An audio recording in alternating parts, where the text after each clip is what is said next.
Assalamualaikum warahmatullahi wabarakatuh, sahabat-sahabat Dialektik TV dimanapun Anda berada. Jumpa lagi dengan kami. Kali ini kita akan membedah buku yang berjudul Increase Your Financial IQ. Kelola uang Anda dengan lebih cerdas. Buku ini adalah karya dari Robert Kiyosaki. Kita ketahui sebelumnya kita pernah membahas Robert Kiyosaki tentang bukunya ya, Ayah Kaya dan Ayah Miskin. Nah, kali ini kita akan membahas tentang bagaimana tentang kecerdasan keuangan. Kita ketahui bahwa di Indonesia ini ada beberapa tes ya, tes IQ. IQ dalam artian intelektual, lalu juga ada emosi dan spiritual. Tapi di sini juga kita harus pelajari tentang kecerdasan keuangan. Karena IQ tentang keuangan ini penting sekali. Bahwa orang memiliki uang sebanyak apapun, kalau dia tidak memiliki kecerdasan keuangan, dia tidak akan pernah kaya. Karena kaya itu bukan masalahnya kita memiliki penghasilan berapa, tapi bagaimana kita mampu mengelola keuangan tersebut. Baik, kita masuk dengan bahasan kita. Robert Kiyosaki bercerita tentang dirinya yang pernah sakit parah di buku ini, bahwa ibunya yang gangguan pada jantung, adik laki-laki yang jatuh dari balkon, adik perempuan operasi lutut, adiknya yang masih bayi mengalami kelainan kulit. Hanya ayahnya yang sehat. Ketika semuanya kembali sehat, tagihan biaya pengobatan terus berdatangan. Nah, ayah Robert Kiyosaki adalah mahasiswa berprestasi di Pascasarjana Universitas Hawaii. Lulus hanya 2 tahun. Ayahnya menjadi pengawas pendidikan. Nah, pada usia 50 tahun dia pensiun. Dan ibunya meninggal karena serangan jantung. Masalah keuangan muncul lagi. Kemudian terpaksa menarik semua uang pensiunnya. Beberapa temannya yang prestasinya di bawah ayahnya menjadi seorang pengusaha kaya. Dan salah satu temannya itu kemudian menjadi ayah angkat dari Robert Kiyosaki. Itu disebut dengan ayah kayanya. Pada usia 72 tahun, ayah Robert Kiyosaki meninggal dunia karena kanker. Ayahnya meminta maaf karena tidak meninggalkan warisan. Banyak orang meyakini bahwa punya uang maka masalahnya berakhir. Padahal punya uang menimbulkan banyak masalah keuangan. Banyak pemenang lotre yang akhirnya terpuruk. Lalu kita tahu ada atlet yang saat jaya punya rumah mewah dan saat pensiun ia tinggal di kolong jembatan.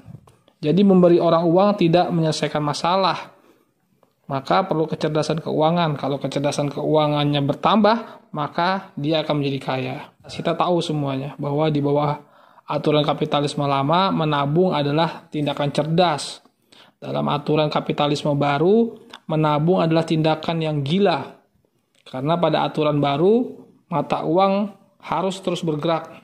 Kunci menjadi kaya adalah mengetahui ketidakadilan sistem dan mempelajari aturan yang berubah dalam keuangan. Pada zaman dulu, kelas menengah menggunakan uang untuk biaya sekolah agar bisa mendapatkan pekerjaan. Ayah kaya Robert Kiyosaki mengatakan kelas menengah menganggap cerdas secara akademik bisa mengakali masalah uang. Mereka sebenarnya lebih mengamankan keuangan daripada menyelesaikan masalah keuangan. Misalnya begini, akuntan menghitung uang orang kaya. Marketing memasarkan produk orang kaya. Manajer mengelola bisnis orang kaya. Pengacara melindungi orang kaya dari pengacara lain. Karyawan memecahkan masalah keuangan orang lain, sedangkan masalah keuangannya tidak terpecahkan. Ayah kaya Robert Kiyosaki menanti tantangan keuangan. Ia berbisnis dan berinvestasi.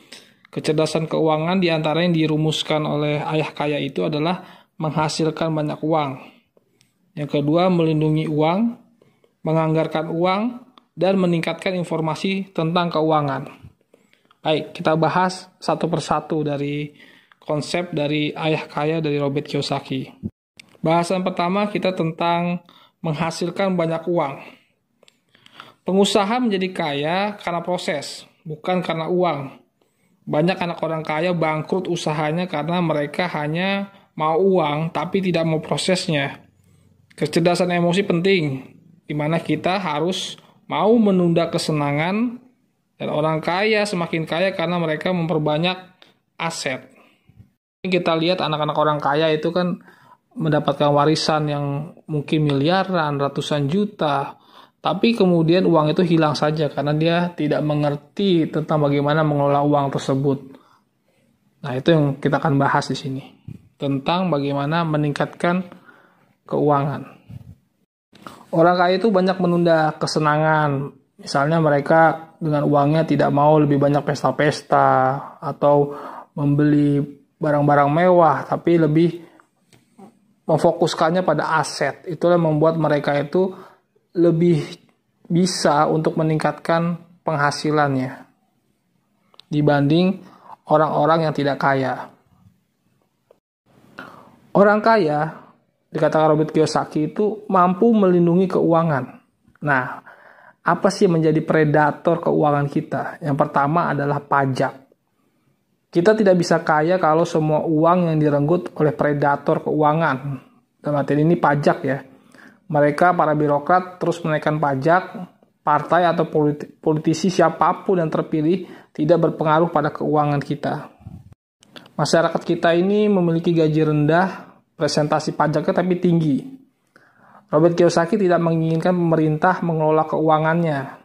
Di masa depan, ia lebih menginginkan bagaimana keuangannya ia kelola sendiri. Nah, disitulah banyak orang justru menjadikan para birokrat itu kaya dengan uang rakyat. Yang kedua, kita harus melindungi dari bankir. Kita menyetor uang kepada bankir. Ternyata mereka menyedot lebih banyak uang dari kita dengan cara legal. Dana pensiun karyawan adalah ledakan ekonomi global. Dana pensiun dijaga oleh bankir, bukan oleh karyawan itu sendiri. Uang diambil bankir langsung dari potongan gaji para karyawan sedunia. Penabung adalah pecundang dan bankir adalah pemenang, kata Robert Kiyosaki. Bank adalah predator keuangan. Mereka memperoleh tabungan dan memberi bunga dengan presentasi rendah. Kapitalisme baru menjadikan peminjam sebagai pemenang, bukan mereka yang menabung di rekening. Sebagaimana kita ketahui bahwa uang kita ini ditabung ke bank, tapi bank itu memutar uang tersebut dengan bisnis-bisnisnya, dan kita hanya menaruh uang itu di sana. Jadi artinya ketika kita menabung ke bank, jangan harap kita kaya, kita hanya mendapatkan ya bunga dengan presentasi yang sedikit. Kata Robert Kiyosaki seperti itu. Ditambah mereka terus-menerus mencetak uang. Yang ketiga ada yang disebut dengan pialang. Pialang adalah tenaga penjualan. Pialang itu ada dua. Jadi ada pialang yang baik dan ada pialang yang buruk. Pialang yang baik itu sibuk dengan klien yang memiliki penghasilan tinggi. Pialang yang buruk menjual properti tapi tidak berinvestasi di dalamnya. Artinya dia hanya broker lah tepatnya. Bukan dari orang kaya. Lalu pialang buruk menjual properti tapi tidak berinvestasi di dalamnya. Mereka bisa membuat orang-orang yang berinvestasi itu menjadi jatuh miskin. Lalu ada istilah trader dan investor. Trader membayar komisi ke pialang dan membayar pajak yang tinggi. Itu kalau trader atau pedagang ya. Sedangkan investor tahu cara meminimalkan biaya transaksi dan pajak dengan berinvestasi secara bijak dan memanfaatkan pialang yang baik. Jadi seorang investor itu pasti akan mencari pialang yang baik, yang benar-benar berinvestasi dan benar-benar mengerti tentang investasi tersebut. Bisnis. Nah, kita sering mengatakan bahwa bisnis itu untuk meningkatkan kekayaan. Tapi semua bisnis punya sesuatu yang dijual, harus punya produk atau jasa.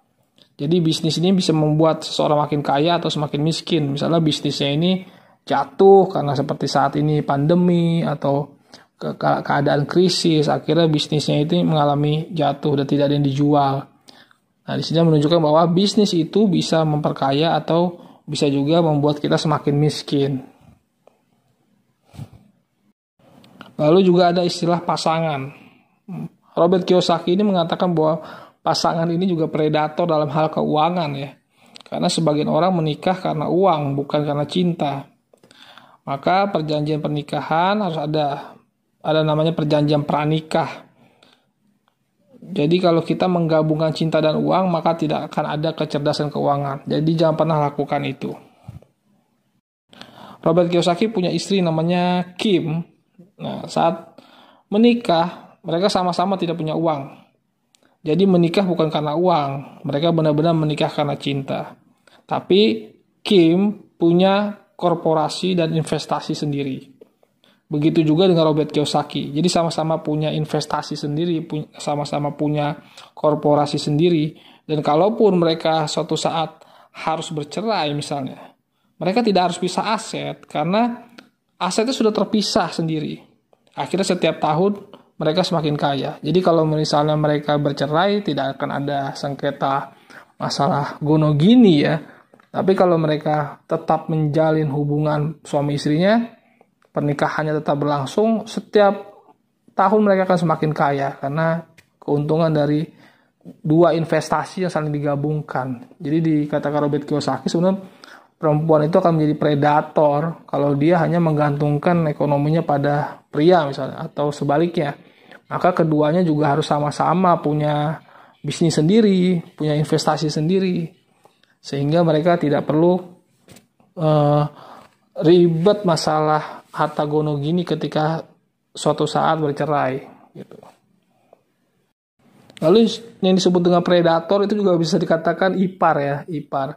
Jadi kalau kita tahu misalnya seseorang itu menikah lalu dia harus datang orang-orang yang menjadi predator kematian. Kita tahu banyak orang predator kematian mengatakan bahwa wah saya punya hak di rumah ini, saya punya hak uang ini, saya punya hak dalam mobilnya si ini gitu. Maka menurut Robert Kiyosaki, orang yang cerdas secara keuangan, dia itu membuat surat wasiat. Jadi ketika dia sudah kaya dan punya banyak aset, dia harus membuat surat wasiat. Ada cerita juga seorang perempuan tua ya di Amerika Serikat itu, dia membuat wasiat untuk kucingnya. Jadi kucingnya itu mendapatkan uang untuk perawatannya kalau dia mati. Dan bahkan dia tidak memberikan warisan kepada cucunya yang tidak merawat dia. Karena dianggapnya kucing tersebut ya yang menemani dia semasa tua, bukan anak cucunya. Disitulah warisannya jatuh ke kucing. Nah, orang yang cerdas secara keuangan itu harus menghindari predator-predator kematian. Jadi misalnya contohnya mohon maaf, keluarganya sendiri melakukan misalnya santet atau fitnah atau konflik dengan dirinya, lalu dia ditolong oleh saudara angkat atau teman-temannya. Kemudian ketika dia wafat, justru saudara-saudaranya ini yang hubungannya tidak baik dengan dia semasa hidup itu menagih warisan. Sedangkan teman-temannya yang menemaninya itu justru tidak dapat warisan. Maka harus sebaiknya dibuat wasiat siapa yang mendapatkan uang dari wasiat tersebut secara hukum. Maka orang yang cerdas secara keuangan itu dia menulis wasiat dan dilegalkan secara hukum. Maka perlu adanya namanya pengacara. Itu kata Robert Kiyosaki. Lalu dalam konsep menganggarkan uang ya, ayah miskin dari Robert Kiyosaki berkata, berhematlah gitu. Jadi kita harus pelit, kita harus benar-benar tidak boleh boros seperti itu. Tapi ayah kaya berkata, kalau mau kaya, perbesarlah kemampuanmu, perbesarlah penghasilanmu. Jadi kalau kita ingin kaya itu perbesar penghasilan dan perbesar keahlian dan kemampuan kita, bukan justru kita memperkecil pengeluaran. Nah, defisit anggaran bisa diatasi dengan meningkatkan penjualan dan mengurangi pengeluaran. Bagi bisnis yang tidak menjual, lebih mudah memangkas pengeluaran, memperbesar hutang, atau menjual aset. Pangkas pengeluaran itu seperti pesta. Jadi kita sebaiknya pangkas pengeluaran-pengeluaran yang tidak penting ya, seperti pesta atau jalan-jalan yang tidak penting, beli mobil baru. Itu menjadi sesuatu yang harus kita pangkas untuk menghindari defisit anggaran. Dan juga dengan kita hutang. Tapi hutangnya bukan hutang yang untuk foya-foya ya, tapi hutang yang bersifat produktif. Atau menjual aset. Aset kita apa yang bisa kita jual. Pangkas pengeluaran seperti pesta itu juga bagus. Lalu perusahaan yang surplus, kalau kita misalnya tadi defisit ya, dan apabila perusahaan kita surplus, bisa mengembangkan usaha lewat investasi atau akuisisi dari perusahaan lain. Dan atau kembali membeli saham yang pernah dia jual. Itu caranya. Bagaimana untuk menciptakan surplus anggaran adalah dengan menjadikan surplus sebagai prioritas. Jadi gitu ya, surplus sebagai prioritas. Menyusun ulang prioritas kebiasaan mengeluarkan uang. Ayah miskin mengajarkan hidup pelit. Nah, ayah kaya mengajarkan hidup mewah. Jadi dia membeli aset dulu, membeli aset seperti mungkin real estate, perumahan, kos-kosan, itu dulu yang dibeli. Dan arus keuntungan aset tersebut yang passive income ini digunakan baru untuk membeli barang-barang mewah. Nah, kebanyakan orang atau karyawan itu ketika dia punya uang, dia bukan fokus ke aset atau fokus ke passive income, tapi justru mereka fokus pada membeli barang-barang mewah tapi tidak cukup uangnya ternyata untuk beli aset. Jadi fokus beli handphone baru, fokus beli motor baru, fokus untuk jalan-jalan ke luar negeri dengan uangnya, tapi tidak untuk beli aset. Nah, orang-orang kaya itu ketika ia punya uang, dia mengupayakan uang tersebut untuk beli aset-aset yang bisa mewujudkan surplus anggaran. Setelah surplus, baru dia hidup bermewah-mewah, ya hobinya segala macam gitu. Jadi mereka bisa dikatakan mampu menahan diri ya, mampu menunda kesenangan, lebih tepatnya seperti itu. Lalu yang terakhir adalah namanya informasi keuangan. Informasi keuangan ini penting. Nah, apa saja itu? Misalnya kita bisa menggunakan teknologi seperti internet, segala macamnya itu untuk informasi tentang masalah keuangan atau media massa. Informasi harus dari sumber yang terpercaya. Jadi tidak boleh kita memahami tentang ekonomi itu dari orang-orang tidak memahami ekonomi atau memahami tentang investasi properti misalnya dari orang-orang yang tidak paham atau tidak pernah berinvestasi di situ. Lalu kita juga harus mengamati tren. Nah, informasi harus berdasarkan fakta ya. Jadi bukan opini. Kan banyak tuh opini-opini bisnis kita seperti ini. Nah, itu sebaiknya tidak usah diikuti. Ikuti yang segala sesuatu yang berdasarkan fakta. Lalu yang terakhir adalah informasi tentang aturan hukum. Jangan sampai ketika berbisnis atau berinvestasi, kita melanggar hukum, kita melanggar aturan-aturan hukum. Agar kita tidak melanggar aturan, nanti dampaknya bisa kena kasus lah segala macamnya. Mungkin itu saja. Sekian dari saya. Terima kasih. Jumpa lagi dengan podcast kita berikutnya. Wassalamualaikum warahmatullahi wabarakatuh.